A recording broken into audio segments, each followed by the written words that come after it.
In this video, we're going to continue talking about linking your HTML page to resources that are outside that page, and we're going to focus in particular on external versus referential links. So if you remember, we talked about 3 types of links in the last video.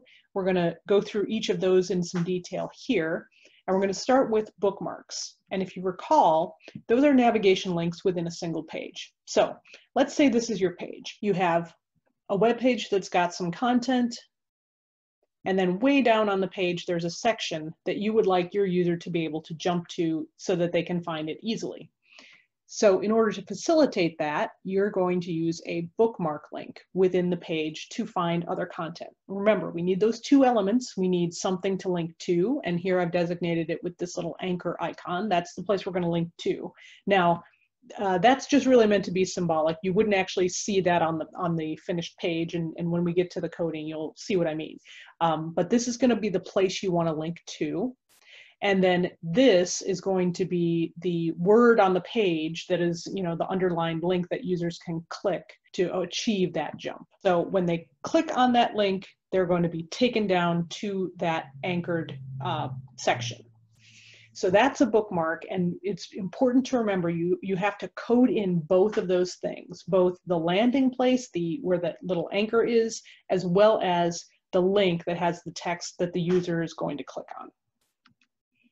Okay, now let's talk about external links. And if you remember, those are just links to content and resources outside of your website. And then our hyperlink reference for those is usually going to start with our HTTP or HTTPS. And you remember this example. Here you've got a website.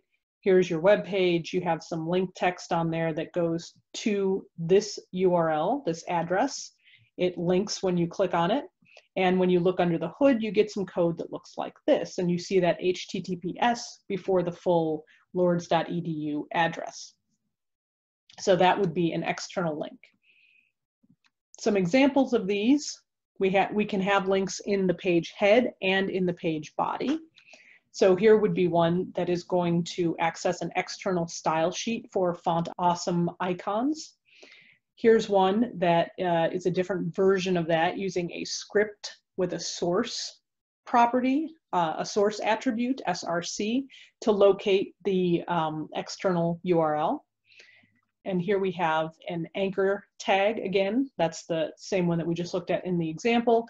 And then this would be an example that would render an image on the page. So the ones in the head, those are not going to be visible to the user, but they're basically going to allow you as the coder to include resources and use resources from these external places. The 2 in the page body will have some things that appear for the user. In the first case, it'll say link text, and in the second case, they will see an image. Those are some examples, and we'll get into how to actually code these a little bit later. Okay, now the last type that I'm going to talk about are the referential links. And if you recall, this is links to resources within your website. It's best practice to use referential href or hyperlink reference addresses for these resources. And as you'll see in a second, it makes your life easier too. So let's say you've got a website with these 3 pages. You've got a home page, page 1, page 2. So obviously you want your home page to be able to link to page 1 and page 2. You want page 1 and page 2 to be able to link back home.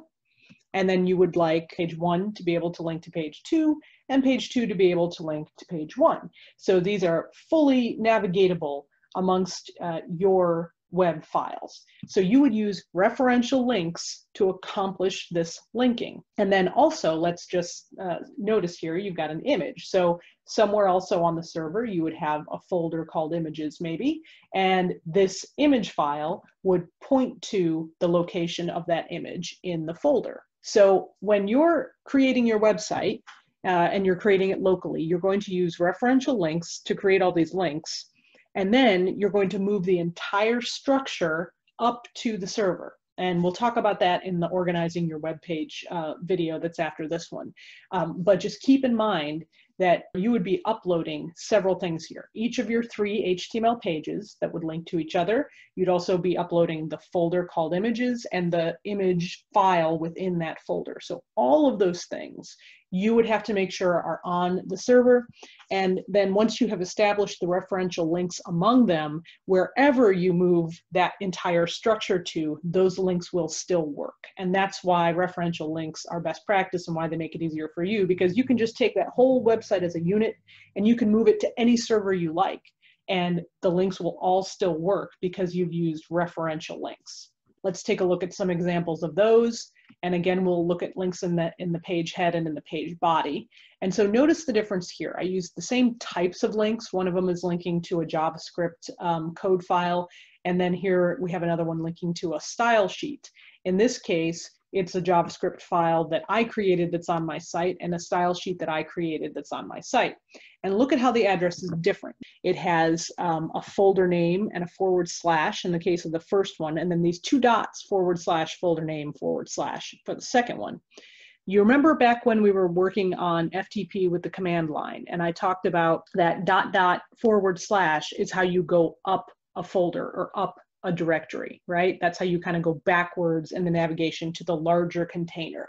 That is the exact principle that's happening here, and hopefully you recognize it since we worked on it with the command line. And here are some in the page body. So again, the function of all of these are exactly the same as with the external. It's just that these are pointing to resources that are located within the structure of your website.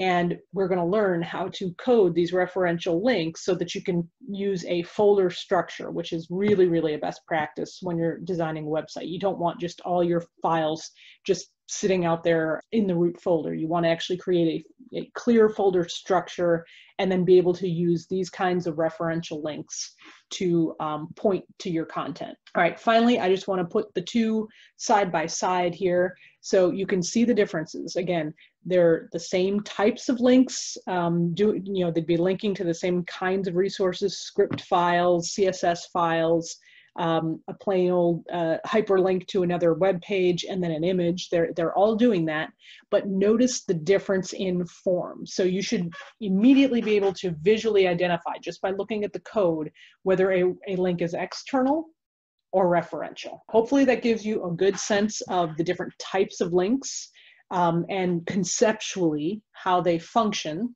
And then in the next video, we'll start talking about the organization of your website and how those referential links are going to come into play.